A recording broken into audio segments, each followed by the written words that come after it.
بنی اسرائیل میں 3 آدمی تھے۔ ان میں سے ایک آدمی کے چہرے پر بارس کے داغ تھے، دوسرے کے سر پر بال نہیں تھے اور تیسرا آنکھوں سے اندھا تھا۔ ان تینوں کے ساتھ عجیب معاملہ پیش آیا۔ ان میں سے ایک آدمی ایسا تھا جس کے چہرے پر برس کے داغ تھے، شکل بھی اچھی نہ تھی، لوگ اسے دیکھنا پسند نہیں کرتے تھے۔ محفل میں بیٹھ کر وہ اپنے آپ کو مجرم کی طرح محسوس کرتا تھا، اس لیے بڑا پریشان پھرتا تھا۔ اس کا کاروبار بھی نہیں چلتا تھا۔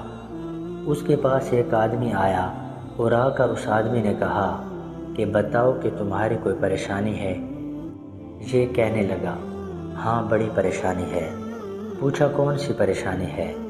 وہ کہنے لگا، اللہ تعالیٰ میرے برس کے داغ ٹھیک کر دے، میرا چہرہ اس قابل ہو کہ میں لوگوں میں عزت کے ساتھ اٹھ بیٹھ سکوں، اور اللہ تعالیٰ میرا کاروبار ٹھیک کر دے تاکہ میں عزت کی روزی کما سکوں، میرے لیے یہی کافی ہے۔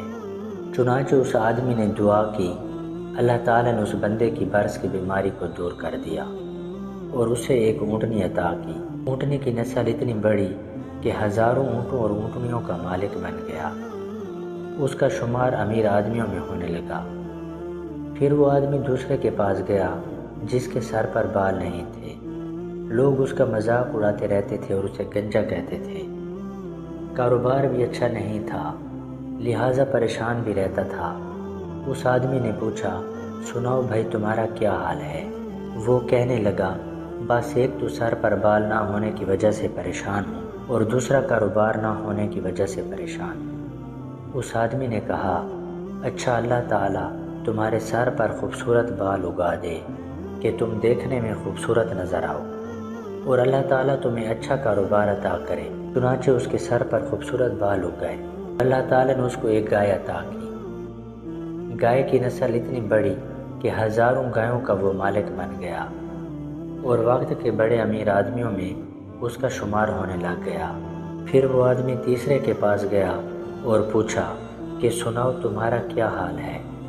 اس نے کہا، میں تو آنکھوں سے اندھا ہوں، میں تو ٹھوکریں کھاتا پھرتا ہوں، میں تو لوگوں سے بھیک مانگتا پھرتا ہوں، میری بھی کیا زندگی ہے؟ دعا کرو اللہ تعالیٰ مجھے بینائی عطا فرما دے۔ اس کو اللہ تعالیٰ نے بینائی بھی عطا فرما دی اور اس کو ایک بکری عطا کی۔ اس بکری کا ریوڑ اتنا بڑھا کہ وہ ہزاروں بکریوں کا مالک بن گیا۔ اس کا شمار بھی امیر کبیر آدمیوں میں ہونے لگا۔ کئی سال ان نعمتوں میں گزر گئے، لوگوں میں بڑے چرچے، بڑی عزتیں کہ فلاں تو چودھری صاحب ہیں، فلاں تو نواب صاحب ہیں۔ ان کا رہن سہن امیرانہ بن گیا، بڑے نوکر چاکر ہو گئے، دنیا کے مکان اور محل بنا لیے تھے، بڑی عزتوں کی زندگی گزارنے لگے اور وقت کے ساتھ ساتھ غفلت کا شکار ہو گئے۔ جب کافی عرصہ گزر گیا تو وہی فرشتہ پہلے کے پاس آیا اور کہنے لگا، میں محتاج ہوں، میں غریب ہوں، میں آپ کے پاس آیا ہوں۔ ایک وقت تھا جب آپ کے پاس کچھ نہیں تھا، اللہ تعالیٰ نے آپ کو سب کچھ عطا کر دیا، آپ مجھے اسی اللہ کے نام پر کچھ دے دیں۔ یہ سن کر اس آدمی کو بڑا غصہ آیا، تم نے یہ کیوں کہا کہ ایک وقت تھا جب تمہارے پاس کچھ نہیں تھا؟ میرا دادا امیر، میرا باپ امیر اور میں خود امیر، میں تو سونے کا چمچ منہ میں لے کر پیدا ہوا تھا، میں نے تو بچپن سے دولت دیکھی ہے، ارے میں تو خاندانی امیر ہوں، تم کیسی باتیں کرتے ہو؟ تم نے لوگوں کے سامنے یہ بات کر کے میری بے عزتی کر دی۔ فرشتے نے کہا، اچھا پھر جیسے تم پہلے تھے اللہ تعالیٰ تمہیں ویسا ہی کر دے۔ یہ کہہ کر فرشتہ چلا گیا۔ اللہ تعالیٰ کے حکم سے اس کو پھر برس کا مرض ہو گیا، ایسی بیماری پھیلی کہ ساری کی ساری اونٹنیاں مر گئیں، جائیداد بھی ختم ہو گئی، اور یہ اسی پہلی والی حالت میں دوبارہ آ گیا۔ پھر وہ فرشتہ دوسرے کے پاس گیا، اس کو کہنے لگا کہ میں بڑا ہی غریب ہوں، محتاج ہوں، مجھے اللہ کے نام پر کچھ دے دو، اسی اللہ کے نام پر جس نے آپ کو سب کچھ دیا، حالانکہ آپ کے پاس تو اپنا کچھ بھی نہیں تھا۔ وہ کہنے لگا، تم نے کیسی بات کی؟ ارے میں بڑا عقل مند آدمی ہوں، دنیا مجھے بڑا بزنس مین کہتی ہے، دنیا میرے فیصلے تسلیم کرتی ہے، میں نے فلاں کاروبار کیا، ایسا سودا کیا کہ مجھے اتنی بچت ہوئی، فلاں سودا کیا اتنی بچت ہوئی۔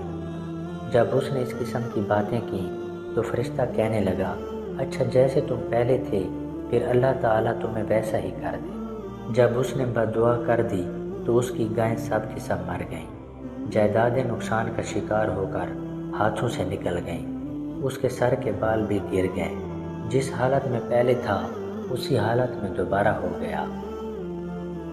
پھر وہ تیسرے آدمی کے پاس گیا اور اس سے جا کر کہا کہ میں محتاج ہوں، میں غریب ہوں، مجھے کچھ دے دو، اسی اللہ کے نام پر جس نے آپ کو سب کچھ دیا، حالانکہ آپ کے پاس تو کچھ بھی نہیں تھا۔ جیسے ہی اس نے یہ بات کہی اس آدمی پر عجیب سی کیفیت طاری ہوئی، آنکھوں سے آنسو آنے لگے اور وہ کہنے لگا، بھائی تم بالکل ٹھیک کہتے ہو، میں تو اندھا تھا، میں تو لوگوں کے سامنے ہاتھ پھیلایا کرتا تھا، میں تو در بدر کی ٹھوکریں کھاتا پھرتا تھا، میری دنیا ویران تھی، میں بھیک مانگتا تھا، لوگوں کے سامنے کشکول پکڑ کے جایا کرتا تھا۔ ایک دفعہ کوئی خدا کا بندہ آیا، اس نے دعا کر دی، میرے رب نے مجھے آنکھوں کی بینائی بھی عطا کر دی اور ایک بکری ایسی دی جو اتنی برکت والی تھی۔ آج دیکھو دونوں پہاڑوں کے درمیان جتنا ریوڑ نظر آتا ہے، یہ سب میرے مولا کا کرم ہے، میرے پاس اپنا کچھ نہیں تھا، یہ کسی کی دعا لگ گئی۔ میرے دوست، تم اس اللہ کے نام پر مانگنے کے لیے آئے ہو، میرا ریوڑ تمہارے سامنے ہے، تم جتنا چاہو لے سکتے ہو، میں اپنی اوقات کو کیوں بھولوں، میں تو وہی اندھا ہوں، میرے مولا نے مجھ پر کرم کیا۔ اس اجنبی شخص نے کہا، تمہیں مبارک ہو، میں تو اللہ کا فرشتہ ہوں، اللہ تعالیٰ نے مجھے 3 بندوں کے پاس امتحان کے لیے بھیجا تھا۔ 2 بندے اپنے اوقات کو بھول گئے اور ان سے پروردگار نے نعمتوں کو واپس لے لیا، مگر تم نے اپنی اوقات کو یاد رکھا، جا اللہ تیری عزت میں اور مال میں اضافہ فرمائے۔ چنانچہ یہ آدمی بنی اسرائیل کے بڑے باعزت مال والوں میں سے بن گیا۔